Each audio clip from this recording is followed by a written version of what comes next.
Bienvenidos, iglesia. Hay que alabar al Señor.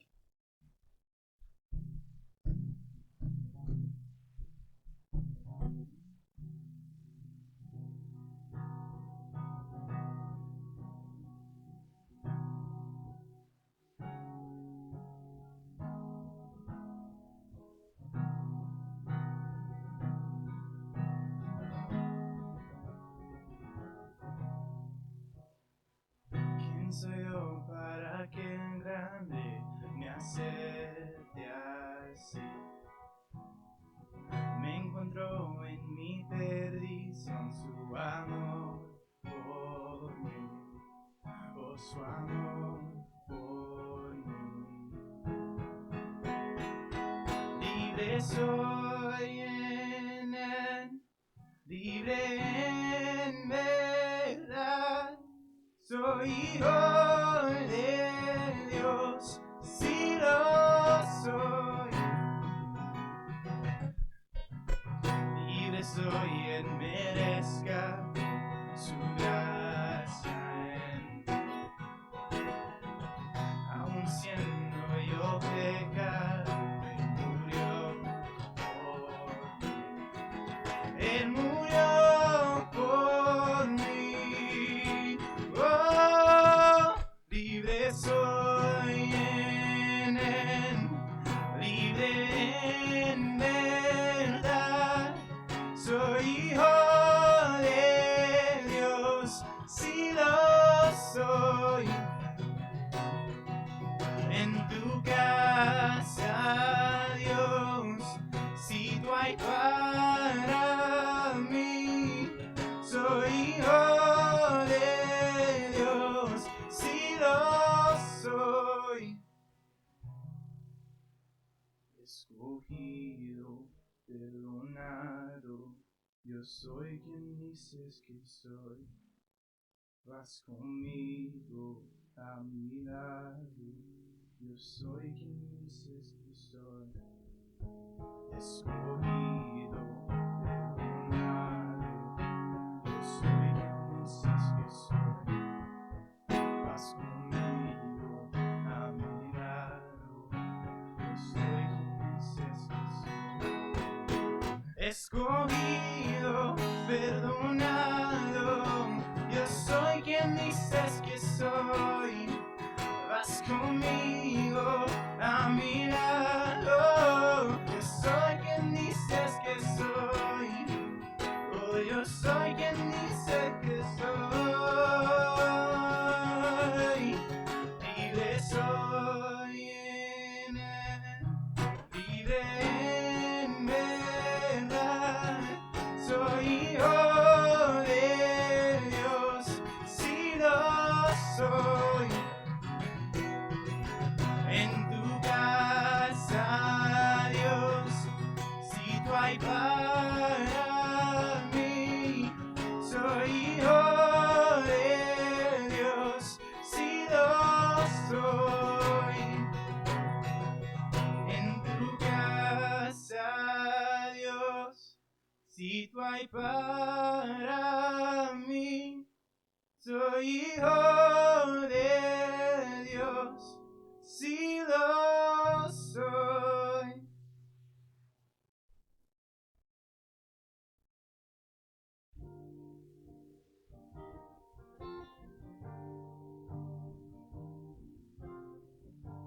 Más amor, más poder, más de ti en mi vida.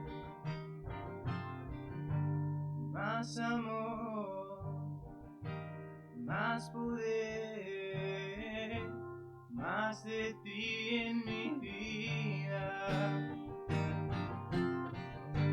Más amor, más poder, más de ti en mi vida.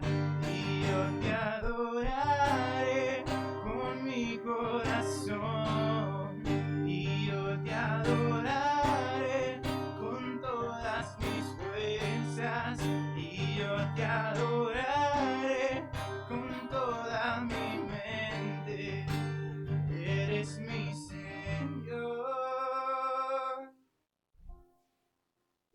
eres mi rey.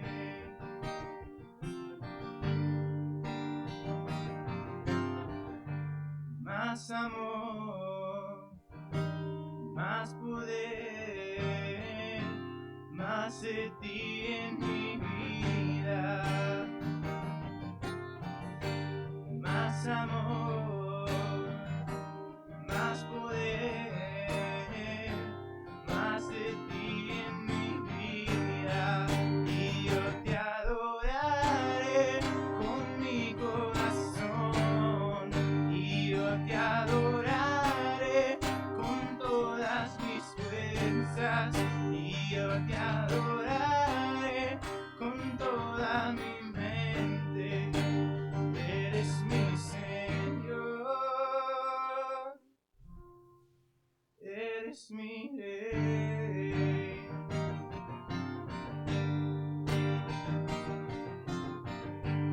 Más amor, más poder, más de ti en mi vida. Y yo te alabaré con mi corazón. Y yo te alabaré con todas mis fuerzas. Y yo te alabaré con toda mi mente. Eres mi Señor, eres mi Rey.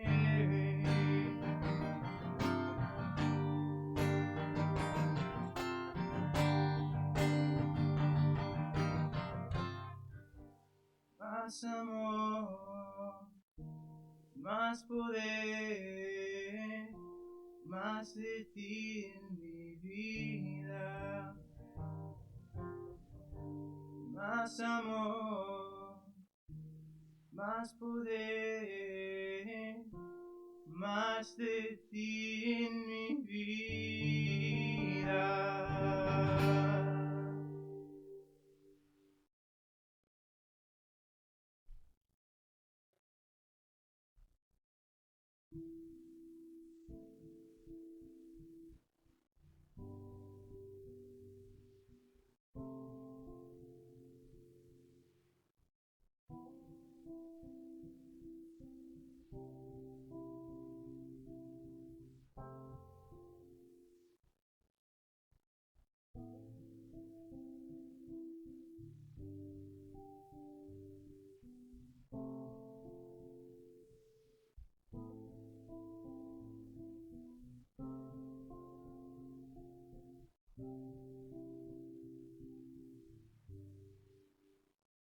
Quiero levantar a ti mis manos, maravilloso Jesús, milagroso Señor.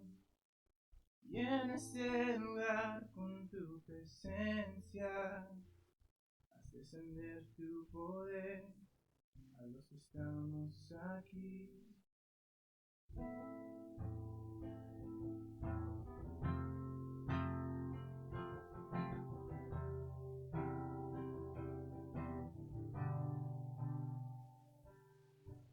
Quiero levantar a ti mis manos, maravilloso Jesús, milagroso Señor. Y en este lugar con tu presencia, haz descender tu poder a los que estamos aquí. Yo creo en ti, Jesús, y lo que harás en mí. Yo creo en ti, Jesús, y lo que harás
este lugar con tu presencia. Haz descender tu poder a los que estamos aquí. Yo creo en ti, Jesús, y lo que harás en mí.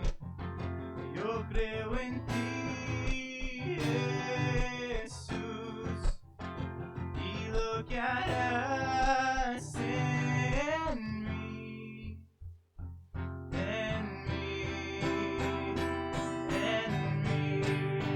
Recibe toda la gloria, toda la honra, precioso Hijo de Dios.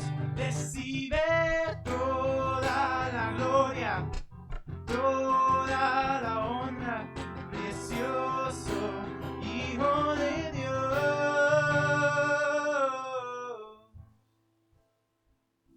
Oh Dios,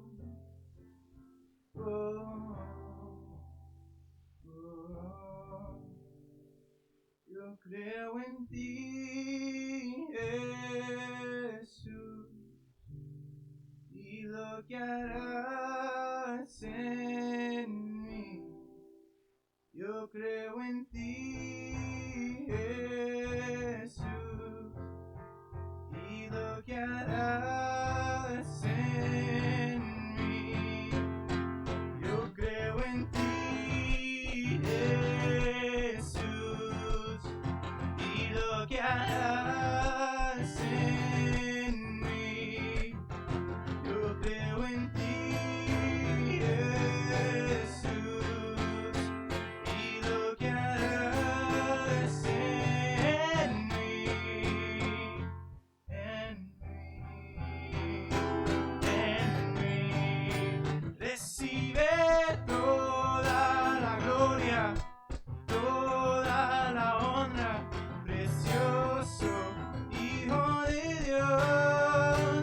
Recibe toda la gloria, toda la honra, precioso Hijo de Dios.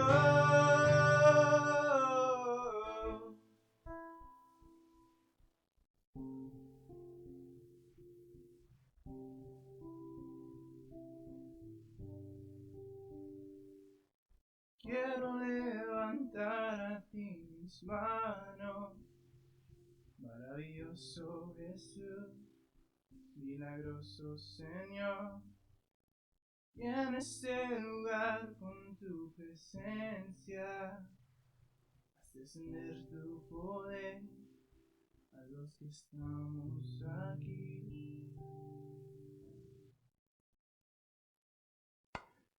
Buenas tardes. Vamos a empezar leyendo Salmo 2 esta tarde. Tienes tu Biblia, abre tu Biblia a Salmo capítulo 2.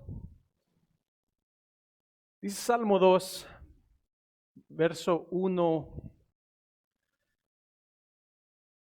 ¿Por qué se amontinan las gentes y los pueblos piensan cosas vanas? Se levantaron los reyes de la tierra y príncipes consultaron unidos contra Jehová y contra su ungido, diciendo: rompamos sus ligaduras y echemos de nosotros sus cuerdas. Hay que orar. Padre, te doy gracias, Señor, por el privilegio de compartir tu palabra, Señor. Y te pido, Espíritu Santo, de que nos ayudes a poder escuchar tu voz a través de Salmo capítulo 2, Señor.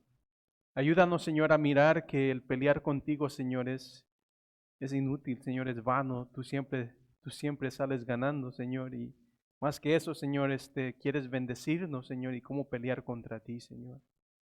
Gracias te doy, Señor, por los estudios que hemos podido transmitir, Señor, a través de pues, la internet, Señor. Y te suplico, Señor, de que tú continúes alcanzando, Señor, a través de tu palabra, Señor, lo que está sucediendo aquí, Señor. Te pido de que tú bendigas, Señor, este tiempo, Padre, en el nombre de Jesús. Amén. Enfrente de nosotros tenemos un salmo que fácilmente se podría llamar el Salmo del Rey venidero. De hecho, el título de este mensaje es el Salmo del Rey. Y lo que sucede es que en la Biblia, la Biblia en sí es un libro que nos revela a Dios y luego encuentra su nivel más alto de revelación en la persona de Jesucristo. Mateo 11:27 dice, todas las cosas me fueron entregadas por mi Padre y nadie conoce al Hijo sino el Padre, y ni al Padre conoce alguno sino el Hijo y aquel a quien el Hijo quiera revelar. O Colosenses 1:15 dice, Él es la imagen del Dios invisible, el primogénito de toda la creación. El estudio bíblico necesita tener como su punto principal la búsqueda de Jesús a través de todos los pasajes bíblicos. Pero no todo pasaje bíblico habla claramente de Jesús. Pero este pasaje bíblico que estamos ahorita por ver claramente apunta a la venida de nuestro Señor Jesucristo. Este pasaje lo que nos enseña es pues cómo el mundo se relaciona con el que ha de venir. Salmo 1 y 2 parecen ser salmos que van juntos, porque si te recordarás, en Salmo 1 miramos cómo se mira la vida de un bienaventurado y la vida de un malaventurado. Pero te dije de que íbamos a no entrar mucho a la vida del malaventurado, porque íbamos a mirar ahora en Salmo 2 la vida del malaventurado, pero Salmo 2 nos da la vida del malaventurado no tanto como una persona como lo hace Salmo 1, pero nos los da más como en general, es decir, la reacción del mundo al rey venidero. Porque el mundo en que vivimos es un mundo que tiene una hostilidad contra el rey de Dios, porque el rey de Dios y el reino de Dios, los objetivos del reino de Dios chocan y entran en conflicto con los objetivos de este mundo en que estamos viviendo. Entonces vamos a mirar en Salmo 2, verso 1 al 3, la divina interrogación. Luego 4 al 6 vamos a mirar la divina respuesta. Y luego 7 al 8 el divino decreto. Y 9 al 12 el divino consejo. Empecemos entonces con la divina interrogación del verso 1 al verso 3.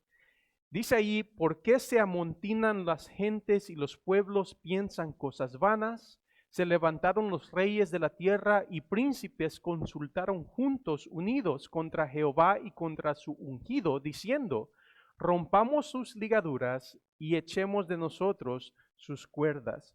Primero quiero que mires en verso 1 y 2 las acciones de este mundo rebelde.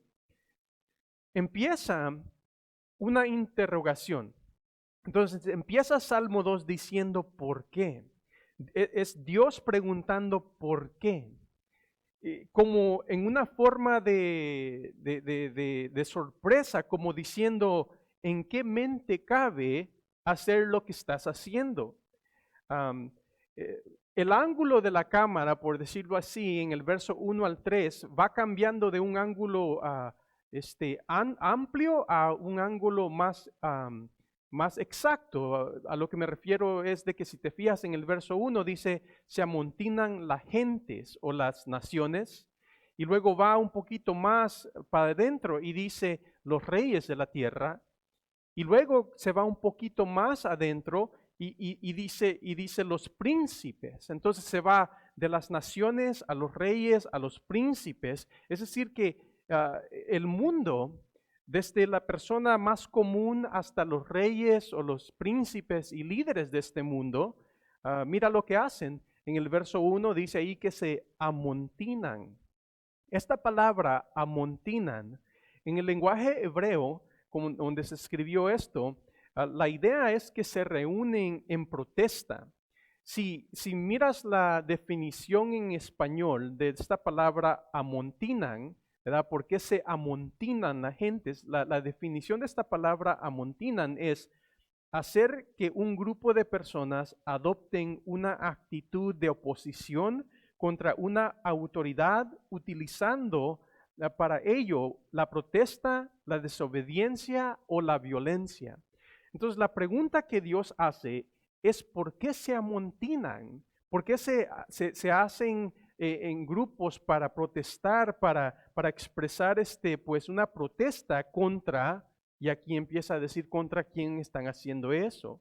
Entonces se amontinan, eso es lo que hacen, estas son las acciones, y luego piensan cosas vanas, dice ahí el verso 1. ¿Por qué se amontinan las gentes? ¿Por qué piensan cosas vanas? Esta gente ocupa su mente y se pone en contra, en oposición a Dios, y el Señor dice aquí que es en vano. O sea, de nada les va a servir, no tienen solidez, sus pensamientos son pensamientos vanos lo que ellos están haciendo. Y luego el verso 2 dice que se levantaron los reyes de la tierra. Ahora, cuando dice ahí se levantaron los reyes de la tierra, esto habla acerca de levantarse en contra de alguien. No es un accidente. El hecho que aquí dice que se levantan los reyes de la tierra es un hecho de a propósito levantarse en contra de lo que Dios está haciendo aquí en la tierra. Luego continúa el verso 2 diciendo, consultaron unidos, los príncipes se consultaron unidos. Entonces las naciones, dice, se amontinan, los reyes se levantan contra el Señor y los príncipes consultan unidos. Esta idea de consultar unidos es de que Dios tiene propósitos y los príncipes de la tierra, los líderes de este mundo, se unen muchas veces para tomar consejo de cómo ir en contra de principios que Dios pues ha establecido. Es interesante que a través de la historia, aún enemigos que no se llevan juntos, cuando se trata de ponerse en contra de Dios, es como que eso los une. Por ejemplo, en Lucas 23, 11 al 12, dice, entonces Herodes con sus soldados le menospreció y escarneció vistiéndole de una ropa espléndida y volvió a enviarle a Pilato y se hicieron amigos Pilato y Herodes aquel día porque antes estaban en enemistad entre sí. Entonces, si te fijas en el ejemplo de esas dos personas, antes de que se unieron para armar consejo contra nuestro Señor, antes eran enemigos, pero cuando se unen para tomar consejo contra el Señor, eso los une. Y nosotros ahorita vivimos en una sociedad extremadamente diversa. Y dentro de esa sociedad extremadamente diversa, hay un grupo de gente que se levanta contra los principios del Señor. Y aunque sean muy diferentes, el levantarse en contra de los principios que el Señor ha establecido, odio por el Señor y odio por los principios de que el Señor ha dado, pues eso, por muy diferente que sean, los une. Y esto es aquí lo que está diciendo. Dice que se levantaron los reyes de la tierra y príncipes consultaron unidos. Muchas cosas dividen a este mundo, pero es interesante de que en el perseguir maldad, la gente se une, y aquí específicamente se unen contra Jehová, dice allí el verso 2, y contra su ungido. Entonces miramos allí las acciones, en el verso 1 al 2, miramos las acciones de este mundo rebelde. Y la interrogación divina es, ¿por qué hacen esto?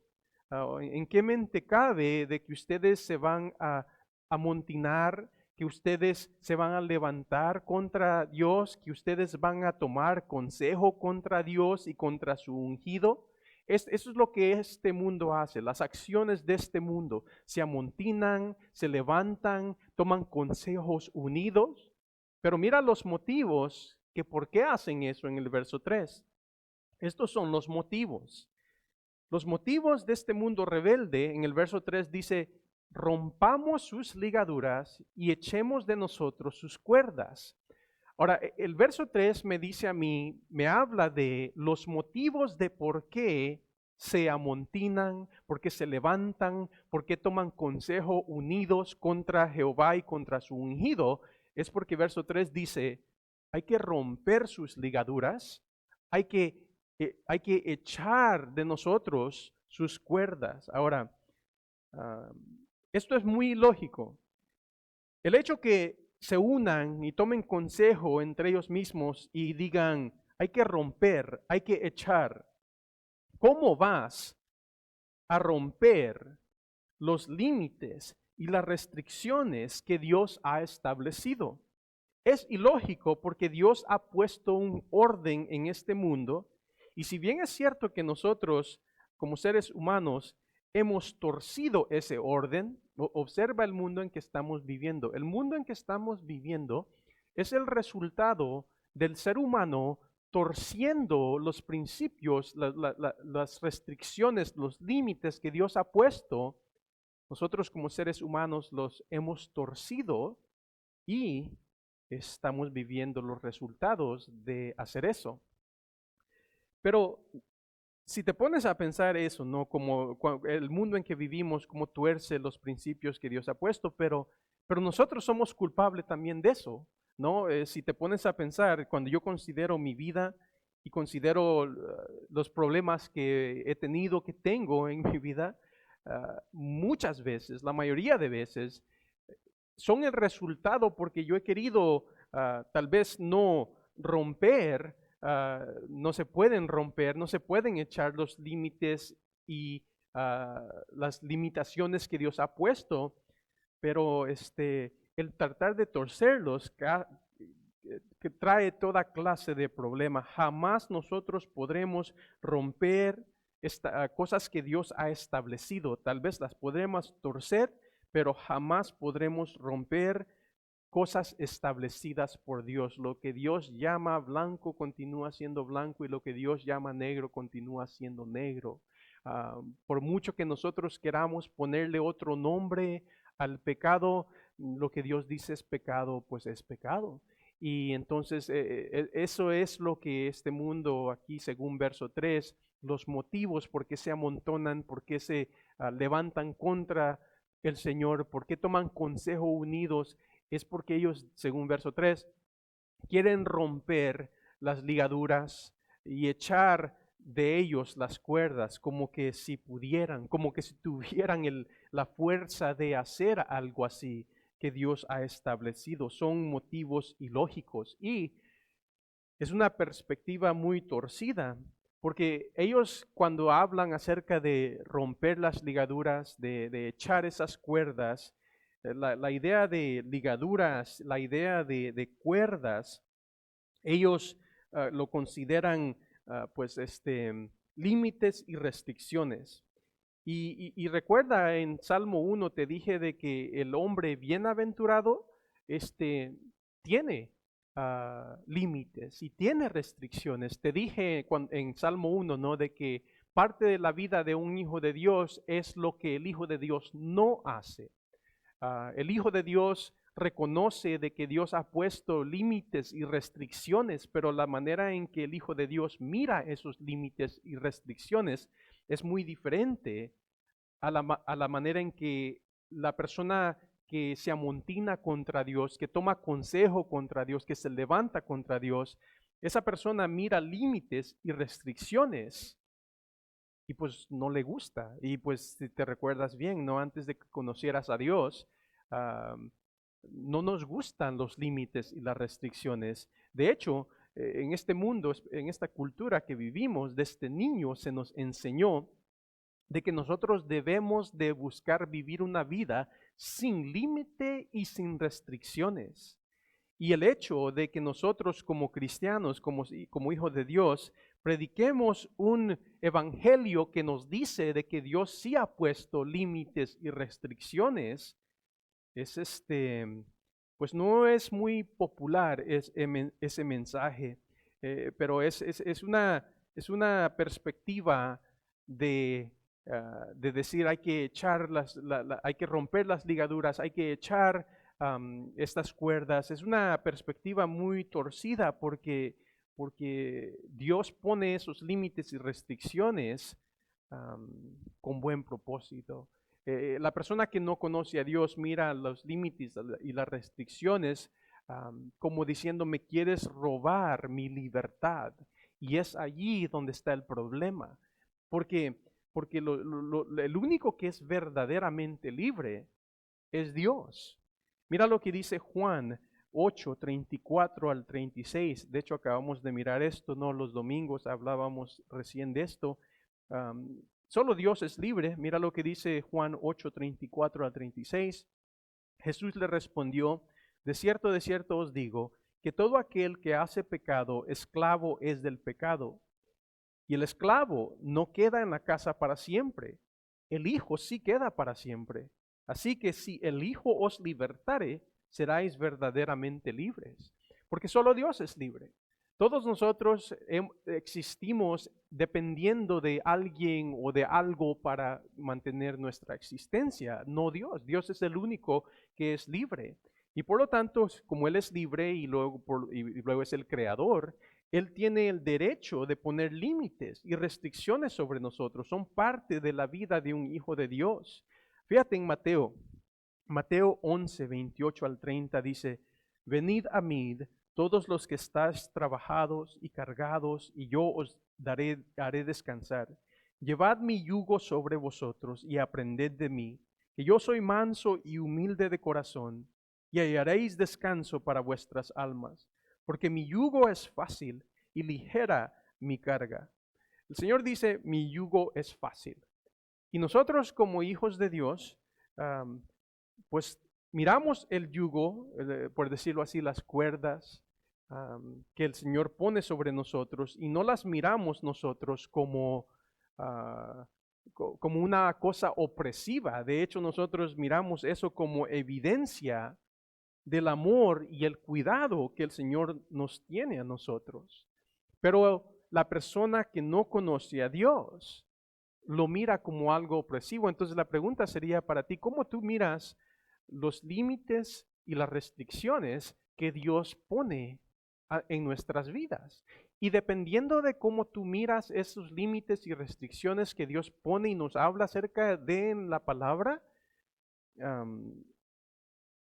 te dice mucho de dónde tú estás caminando con Dios. Si tú miras los límites, las restricciones que Dios pone sobre nosotros como cosa de que tú quieres romper y cosa que tú quieres echar, eso no es bueno. Porque el Hijo de Dios mira eso y dice, Señor, gracias que tú me previenes, que tú me dices las cosas que te agrada y tú me has dado límites y restricciones para mi propio bien.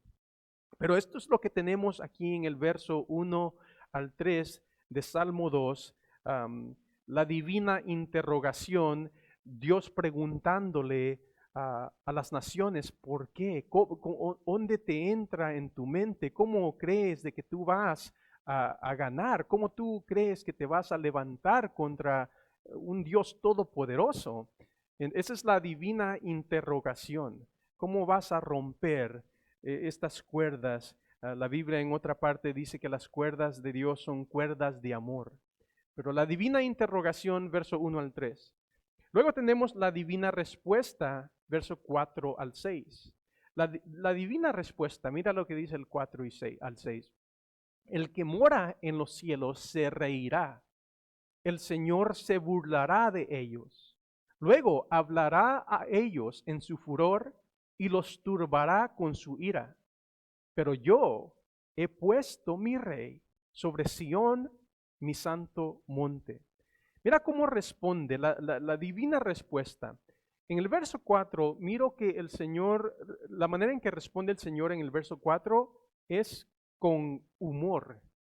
Es decir, mira, pues con humor dice que el que mora en los cielos se reirá, el Señor se burlará de ellos. La palabra aquí donde dice mora, hay veces esto se traduce el que se sienta en los cielos.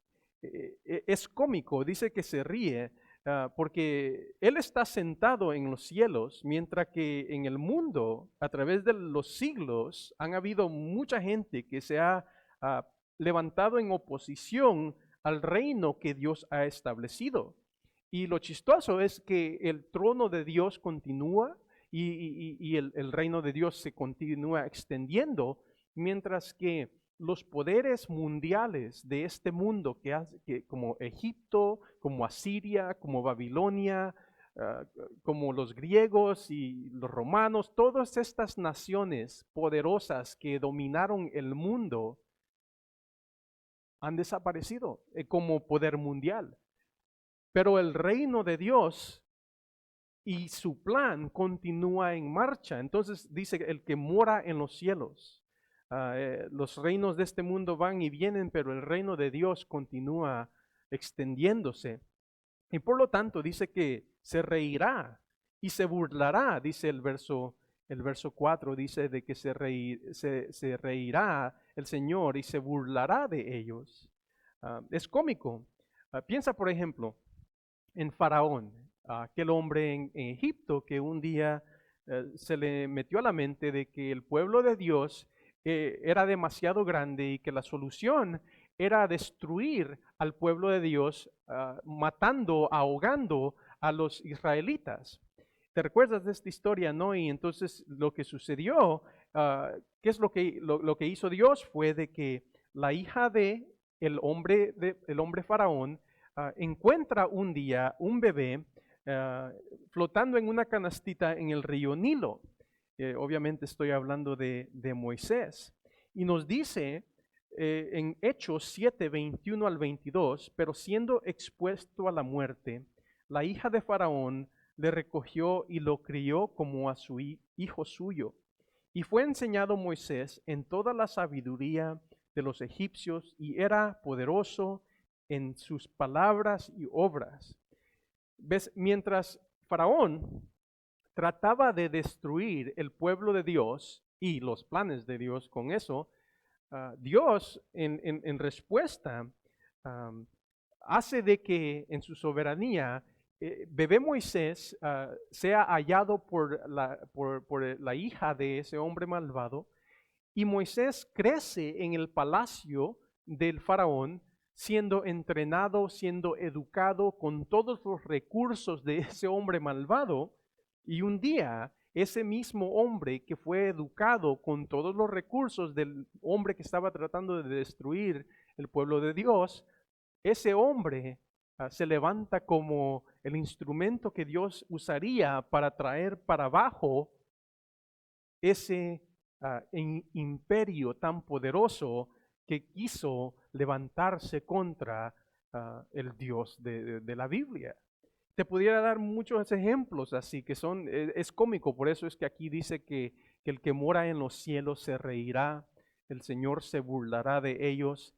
Y a mí, pues, cuando me pongo a pensar en la historia de Moisés, eso se me hace chistoso de que aquí tienes este faraón queriendo destruir el pueblo de Dios, y Dios hace de que uno de los hijos de Israel crezca en el palacio del rey. Proverbios 21:30 dice: no hay sabiduría, ni inteligencia, ni consejo contra Jehová. La respuesta divina, entonces miramos, es primero en el verso 4, con humor. Pero no solo con humor, mira lo que dice el verso 5 al 6. La respuesta divina es con furor soberano.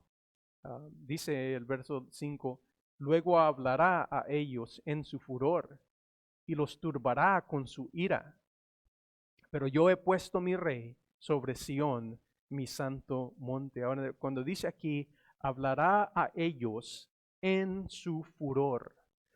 A través de la Biblia es bonito estudiar la voz de Dios. De hecho, fíjate que eso es un estudio en sí. No sé si es un estudio que te interesaría a ti, pero te animo de que un día busques a través de la Biblia la voz de Dios, es decir, las diferentes formas en que Dios habla a través de la Biblia. Puedo pensar con Elías, por ejemplo. Elías, en Primera de Reyes, Dios le habla a través de una voz no muy estruendosa. Hay veces Dios hablaba con una voz de estruendo, ¿verdad? Pero con una voz de ternura y así, ¿no? Pero hay veces cuando Dios habla, pues es así. Dice de que hablará a ellos en su furor. Y ojalá tú nunca escuches a Dios hablarte de esa forma. Am, el Señor dice, yo he puesto, dice allí en el verso, am, pero yo he puesto en el verso 6, yo he puesto mi rey sobre Sión, mi santo monte. Es como que dijera, hagas lo que tú hagas, que tú te levantes en rebeldía, yo Dios he puesto mi rey establecido sobre Sión, mi santo monte. Otra vez, como que el Señor esté diciendo, tú haz lo que quieras hacer, pero yo ya he puesto a mi rey sobre mi santo monte Sión. Ahora, Sión en la Biblia se refiere a Jerusalén, pero en Hebreos 12, verso 22 nos dice de que el monte de Sión se refiere pues al cielo, y puedes mirar eso en Hebreos 12, verso 22. Él es el Rey de Dios, y esto pues está hablando de nuestro Señor Jesús. Am, Esto nos habla pues del Rey de Dios. Jesús tiene toda autoridad, Dios se la ha dado, de hecho Él es Dios en carne, Él es el Rey de Reyes, aún el Rey de sus enemigos, y es el Rey de los redimidos, de personas que han sido rescatadas por Dios. Y Él es el Rey que nos ama, Él es el Rey que nos cuida, y eso pues es buena noticia para nosotros. Dice Lucas 12:32, no temas manada pequeña, porque vuestro Padre le ha placido daros el reino. Hace poco escuché un estudio a través de un pastor en Oregón que tocaba este verso, y yo no lo había visto de esta forma y me encantó porque dice este pastor que este verso, Lucas 12:32, nos habla acerca de Dios como un pastor, porque dice, no temas manada pequeña, ¿verdad? Un pequeño rebaño, y entonces nos enseña a Dios como pastor.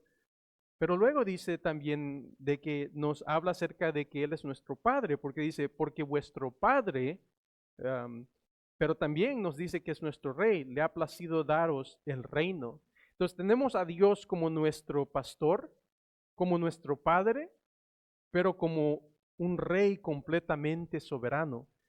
En verso 6, oímos la voz del Dios soberano. Dios dice, yo he puesto mi rey, pero yo he puesto mi rey. Esa palabra pero es como independiente de lo que tú hagas, pero yo he puesto mi rey.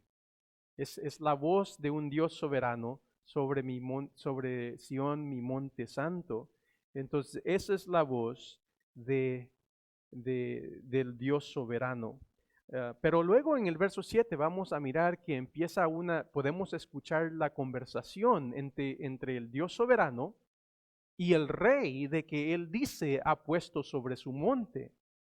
Ahora, te recuerdo de que Salmo 2 no nos dice aquí el Salmo quién lo escribió, como por ejemplo en Salmo 3, cuando entremos a Salmo 3, ahí claramente nos dice de que David escribió ese Salmo. Salmo 1 y 2 no nos dice quién escribió el Salmo, pero si nos vamos al Nuevo Testamento, en Hechos capítulo 4, después de que Pedro y Juan son arrestados y al salir de la cárcel en Hechos 4, 25 al 27, ahí nos dice quién escribió Salmo 2, dice ahí Hechos 4, 25 al 27, que por boca de David, tu siervo, dijiste, ¿por qué se amontinan las gentes y los pueblos piensan cosas vanas? Se reunieron los reyes de la tierra y los príncipes se juntaron en uno contra el Señor y contra su Cristo, porque verdaderamente se unieron en esta ciudad contra tu santo Hijo Jesús, a quien ungiste, Herodes y Poncio Pilato, con los gentiles y el pueblo de Israel. Entonces, ¿ves cómo Pedro, inspirado por el Espíritu Santo, dice que Salmo 2 fue escrito por David y que David se estaba refiriendo a nuestro Señor Jesucristo, cómo se amontinaron contra Él. Pero a lo que voy aquí es de que tenemos la divina interrogación, la divina respuesta, y en el verso 6 tenemos la voz del soberano Dios diciendo, independiente de lo que tú quieras hacer y como te quieras revelar, yo ya he puesto mi rey. Y ese rey, ahora lo miramos en el verso 7 al verso 9, miramos una conversación que empieza a suceder, pero miramos aquí que el rey que Dios soberano ha puesto proclama un decreto. Mira lo que dice el verso 7 al 9. Yo publicaré el decreto. Esta es la voz ya del rey que Dios en verso 6 dice que ha puesto sobre su santo monte. Yo publicaré el decreto. Jehová me ha dicho, mi hijo eres tú. Yo te engendré hoy. Pedidme y te daré por herencia las naciones y como posesión tuya los confines de la tierra. Los quebrantarás, ves, aquí entra la voz del Padre otra vez, los quebrantarás con vara de hierro, como vasija de alfarero, los desmenuzarás. Entonces tenemos aquí el divino decreto. Ahora, la palabra decreto, ¿verdad? Porque ahí en el verso 7, el rey, nuestro Señor Jesús, dice, yo publicaré decreto. Esta palabra decreto es una declaración de una autoridad. Más o menos como ahorita estamos en ¿cómo dice? Cuarentena, ¿no? Que marzo 19, si recuerdo bien, el gobernador de California y luego el presidente no dijo, todos se quedan en casa, ¿verdad? Y estas son las órdenes o las leyes que nosotros estamos poniendo y es más o menos así, ¿verdad? Pero esto es aún más, porque esto es de un rey soberano. Y cuando dice, he puesto un decreto, es una declaración, algo que Dios, que este rey ha establecido. Es un decreto sobre todos. Aquí Él no está tomando votos, el Señor aquí está diciendo, esto es lo que yo he decretado. Ahora, miramos el decreto en el verso 6, es como que el Señor dijera, yo soy el engendrado de Dios. En el decreto, aquí dice, Jehová me ha dicho, mi hijo eres tú, yo te engendré hoy. Ahora, aquí donde en el verso 7 habla del decreto, primero quiero que mires que el Señor dice de que Él es el engendrado de Dios. Eso es súper importante. Fíjate, el ser engendrado es muy diferente a decir yo soy el creado de Dios, ¿no? Tú y yo somos creación de Dios. Pero solo hay una persona que ha existido, que haya podido decir, yo soy el engendrado de Dios. Esto te lo quiero enfatizar porque es extremadamente importante.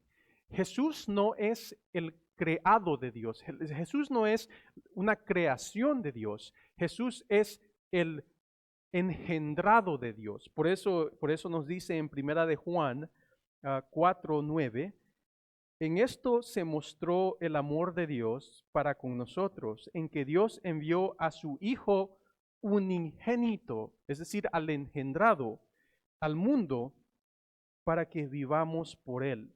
¿Por qué enfatizo esto? Porque el ser engendrado de Dios quiere decir de que Él tiene, por decirlo así, la genética de Dios. ¿Sí? Aún en la misma palabra es engendrar, escuchas la idea de genética, ¿no? Cuando he enseñado esto, algo que en mi mente hace sentido, es que si tú produces un bebé, tú engendras ese bebé va a estar hecho del mismo material de que tú estás hecho y tu esposa está hecha, obviamente, ¿no? Entonces, si Dios pudiera tener un hijo, ese hijo tuviera que tener, por decirlo de esa forma, el ADN de Dios. Y por eso es que dice aquí en el verso de que el Señor le ha dicho, hoy te he engendrado, no creado, pero engendrado. Y solo Jesús puede decir eso. David no pudiera decir eso de él mismo. David está hablando proféticamente del engendrado de Dios, Dios en carne. Eso es verso 7. Entonces el decreto establece quién es el que está dando el decreto, es el engendrado de Dios. Y luego verso 8 es el que le pide al Padre y el Padre pues contesta. Dice el verso 8, pedidme y yo te daré por herencia las naciones. Cuando el Señor pide algo, el Señor pues el Padre contesta las oraciones del Hijo, pero considera lo que implica verso 8.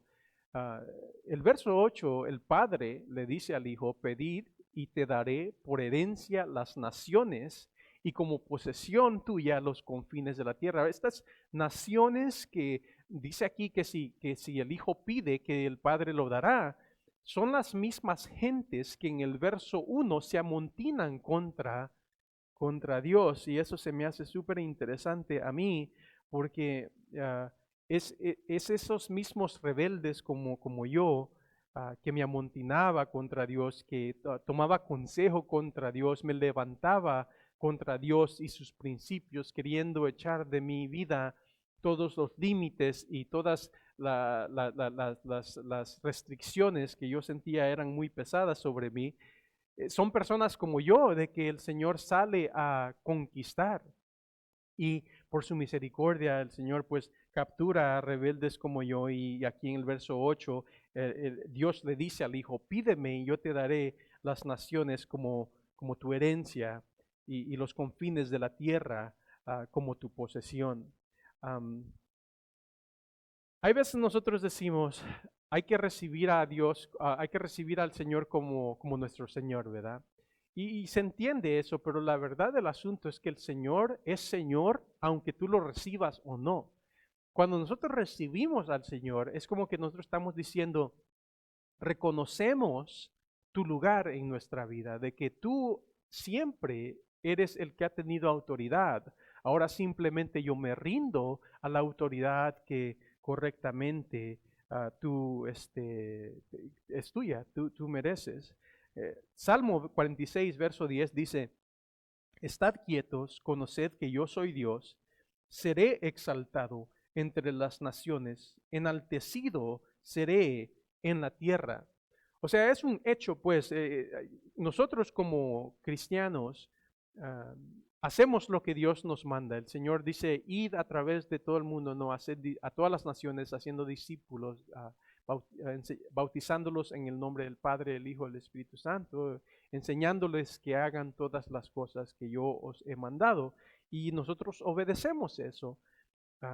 Pero la verdad es de que el Señor dice en Salmo 46 de que Él va a ser exaltado entre todas las naciones, Él será enaltecido. Es un decreto de que el Señor ha puesto, y aquí el Señor, el Rey del Dios, el Rey que Dios ha puesto, dice, este es el decreto. Yo soy el engendrado de Dios, yo soy el que le pide al Padre, yo soy el heredero de las naciones, en el verso 8. En el verso 9, esto es un poquito ya más preocupante y te debería de asustar, porque dice el verso 9 de que Él es el que va a destruir a todos los rebeldes. Si bien es cierto de que nuestro Dios es un Dios misericordioso y de que cuando el Hijo le pide al Padre las naciones, aún aquellas que se rebelan contra Él, en su misericordia Dios rescata a esos rebeldes, pero Dios nunca va a forzar a nadie. Y van a haber muchos de que continuarán en rebeldía contra Dios. Y dice verso 9, de que Él, el que pone el decreto, bueno, mira lo que dice el verso 9.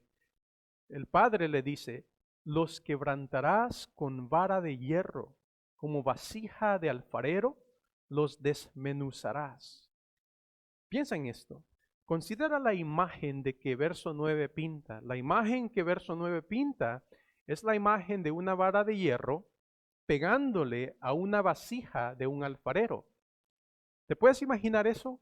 Imagínate pues una vara de hierro, ¿no? Y tú agarras la vara de hierro y tienes una, por decirlo así, una maceta de barro, ¿no?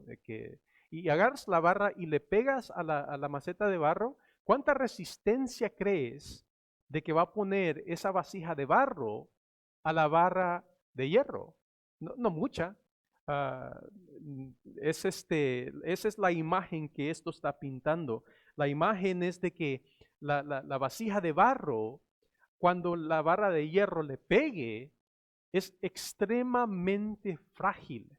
La va a destruir. De hecho, la palabra que usa en el verso 9 de los desmenuzarás. Esa palabra en mi mente pinta algo como una destrucción completa. Pues, ¿cómo vas a pelear contra Dios? Aquí el Señor dice, los va a destruir. Es el ser humano, si te pones a pensar, es extremadamente frágil. Considera, por ejemplo, lo que estamos pasando ahorita. Este mundo ahorita, estamos pasando por una situación donde un virus microscópico nos ha parado literalmente el mundo. O sea, el ser humano es extremadamente frágil y viene un día donde el Señor va a juzgar un juicio final sobre toda rebeldía. El Señor ha decretado esto. Hagas lo que quieras hacer, hagan lo que quieran hacer, esto va a suceder. El Señor lo ha decretado. Entonces miramos pues la divina interrogación, la divina respuesta, el divino decreto, ¿no? Yo soy el engendrado de Dios, soy el que el Padre le pide y el que pide al Padre y el Padre le da. Soy el heredero de las naciones y soy el que un día va a destruir a todo rebelde. Y de último tenemos el divino consejo. Y me encanta cómo cierra este salmo porque ¿verdad? Después de todo eso, ¿no? La divina interrogación, la divina respuesta, el divino decreto, ahora miramos el divino consejo. Verso 10 al 12. Ahora pues, oh reyes, sed prudentes, admitid amonestación, jueces de la tierra, servid a Jehová con temor y alegraos con temblor, honrad al Hijo para que no se enoje y perezcas en el camino, pues se inflama de pronto su ira. Bienaventurados todos los que en Él confían. Entonces tenemos aquí el divino consejo. Y empieza el verso 10 diciendo, ahora pues, ¿verdad? Como en base de lo que te he dicho, de que hay un soberano que te hace una interrogación divina, que te dice, ¿dónde te cabe? ¿Cómo te pones a pensar que te vas a levantar contra Dios? ¿Cómo vas a tomar consejo contra Dios? ¿Cómo vas a decir, voy a echar de sus restricciones y los límites? ¿Cómo te pones a pensar eso? Hay una divina respuesta con humor. El Señor se ríe, el Señor se burla, o sea, no es lógico. Y luego el divino decreto, ¿no? El Señor ha dicho que eso va a suceder y así va a suceder. Ahora pues, dice, sed prudentes. Ahora, ¿cómo nos aconseja ser prudentes? Bueno, ahí el mismo verso dice en el verso 10, admitid amonestación. Sed prudente, admite amonestación. Esta palabra amonestar quiere decir reprender severamente a una persona por un error o una falta que ha cometido para que no la vuelva a cometer. Dice Proverbios 15, 31 al 33, el oído que escucha las amonestaciones de la vida, entre los sabios morará. El que tiene en poco la disciplina, menosprecia su alma, mas el que escucha la corrección tiene entendimiento. El temor de Jehová es enseñanza de sabiduría, y a la honra precede la humildad. Entonces, sé prudente, admite amonestación, admite que has pecado contra Dios, acéptalo, recibe eso, recibe corrección. Pero muévete de allí, ¿no? No es como que digas, no, pues sí, sí lo admito, no, sí he pecado contra Dios, pero de ahí te quedas. No, la idea es recibe amonestación con la intención de cambiar. Entonces, sé prudentes, como admitiendo amonestación. Verso 10, sed prudente sirviendo a Jehová. Dice el verso 11, servid a Jehová con temor y alegraos con temblor. Entonces, ¿cómo servimos a Jehová según verso 11? Am, Primero, antes de eso, si vamos a servir a Dios, ¿no? Tenemos que dejar de servir mil y otras cosas que nosotros perseguimos, cosas vanas que no tienen, que no tienen valor eterno, pues. O sea, aquí la amonestación, porque dice, ahora pues, sed prudentes, no admite amonestación, y luego sirve a Jehová. ¿Cómo servimos a Jehová? Aquí dice, sírvelo con temor. Es apropiado temer a Jehová. Dice Proverbios 9:10 que el temor de Jehová es el principio de la sabiduría y el conocimiento del Santísimo es la inteligencia. Teme a Jehová. Es apropiado, es lógico temer al Señor porque Él nos ha dado la vida, Él tiene el poder de quitarnos la vida. Una vez el Señor Jesucristo dice, al que debes temer es no el que te puede quitar la vida y ya no tiene poder para hacer nada más, pero al que debes temer, dice el Señor, es aquel que después de haberte quitado la vida tiene el poder de echarte al infierno. A ese debemos temer. Y aquí dice, reyes, considerando todo lo que te he dicho, recibe amonestación y sirve a Jehová con temor. Pero luego me encanta porque dice, pero no solo con temor, dice, pero con gozo, porque dice, y alegraos con temblor. Alegraos porque hay un gozo en servir al Señor porque, bueno, para empezar, ya no estamos bajo su juicio porque el Señor es misericordioso. Entonces, sed prudentes, recibiendo amonestación, sirviendo a Dios con temor y con gozo. Y luego, de último, verso 11, sed prudente, honrando al Hijo. Dice verso 12, honrad al Hijo para que no se enoje y perezcáis en el camino, pues se inflama de pronto su ira. Bienaventurados todos los que en Él confían. Ahora esta palabra honrad al Hijo, la palabra honrad es la palabra hebrea nashak. Y esa palabra nashak hay veces se traduce besar. De hecho, si lees esto en inglés, dice kiss the son. Es la idea de dar un beso en la mano o aún a los pies de un rey soberano. Es como, por eso es que en español lo habla de honrar, pero me gusta más la idea de besar, porque besar la mano de un rey implica completo rendimiento pues a la autoridad, pero luego también implica cariño, implica amistad, como por ejemplo, si tú, vamos a decir con tu papá, ¿no? Ya, tu papá tú le das un abrazo, ¿no? Y tal vez hasta le des un beso en la mejilla, no tiene nada de extraño porque es tu papá, ¿me entiendes? Es un beso de cariño, es un beso de, pues sí, o sea, de personas que tienen una relación pues saludable, ¿no? Y apropiada. Y aquí la amonestación que se le está dando a los reyes, considera esto, a la misma gente de que se había levantado, que se levanta en rebeldía, que toman consejo contra, que quieren echar las ligaduras y los límites de la restricción, es a esa misma gente que se le suplica, sé prudente, admite amonestación, sirve mejor a Jehová en vez de estar persiguiendo tantas cosas que nosotros perseguimos, sírvelo con temor y gozo y hazlo honrando a el Hijo.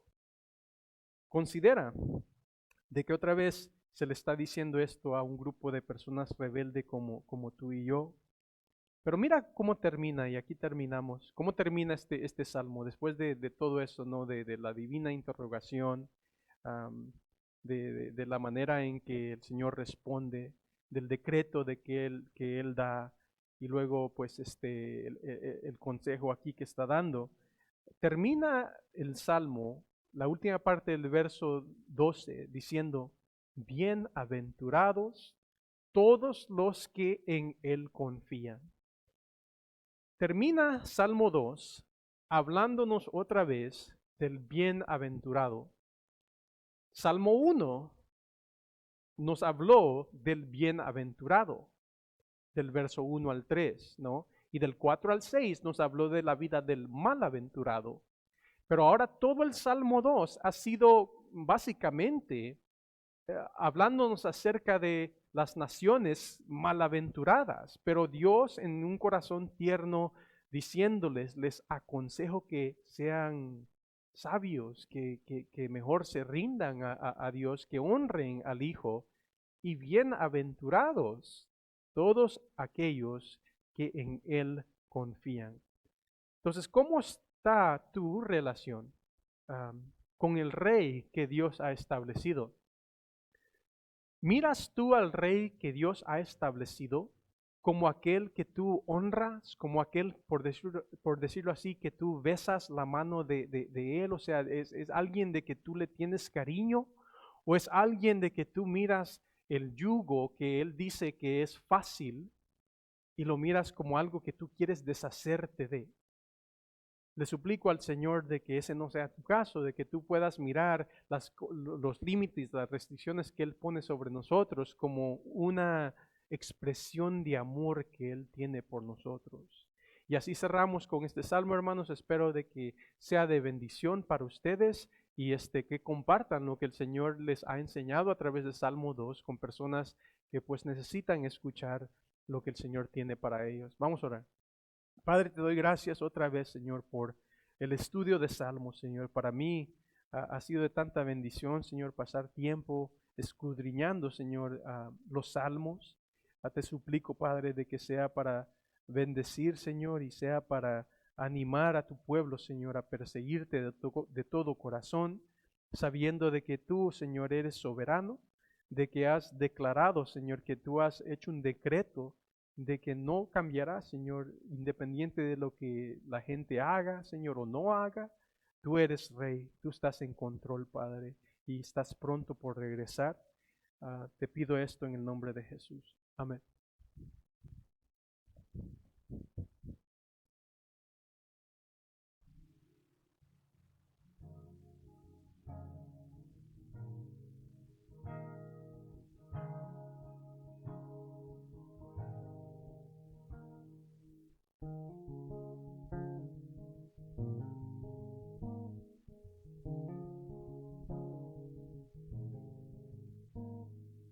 Ven mi interior, tú lo haces mejor que yo.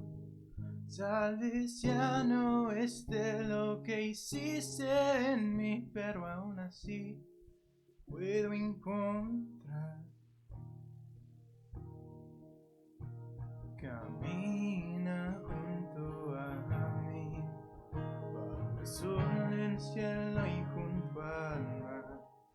Ya no quiero apartar de tu lado otra vez, aunque bajo el sol te quiero ver.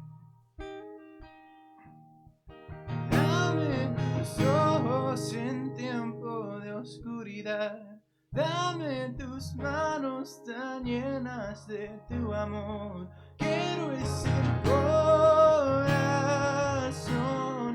que late por mí.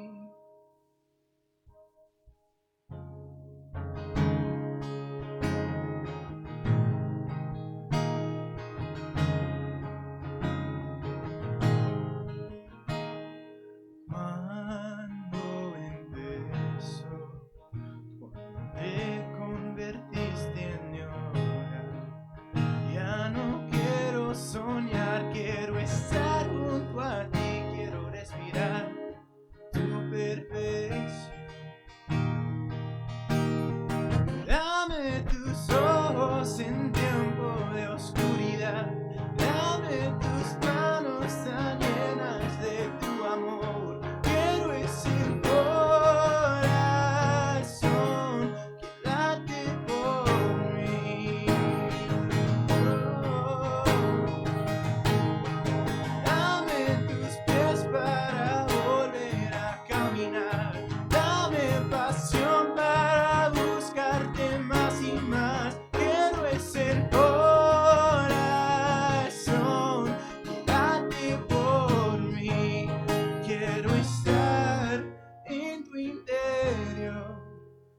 inventar y comenzar a respirar. Dame tus ojos en tiempo de oscuridad. Dame tus manos tan llenas de tu amor. Quiero ese corazón que late por mí.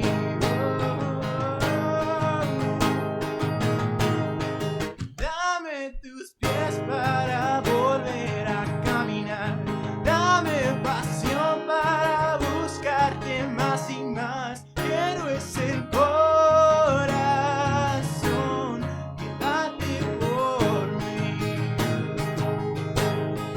Quiero ese corazón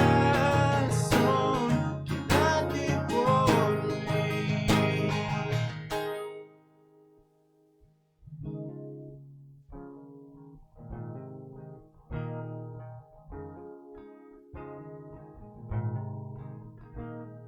Ve mi interior, tú lo haces mejor que yo. Tal vez ya no esté lo que hiciste en mí, pero aún así puedo encontrar. Dame tus ojos en tiempo de oscuridad. Dame tus manos tan llenas de tu amor. Quiero ese corazón que late por mí. Quiero ese corazón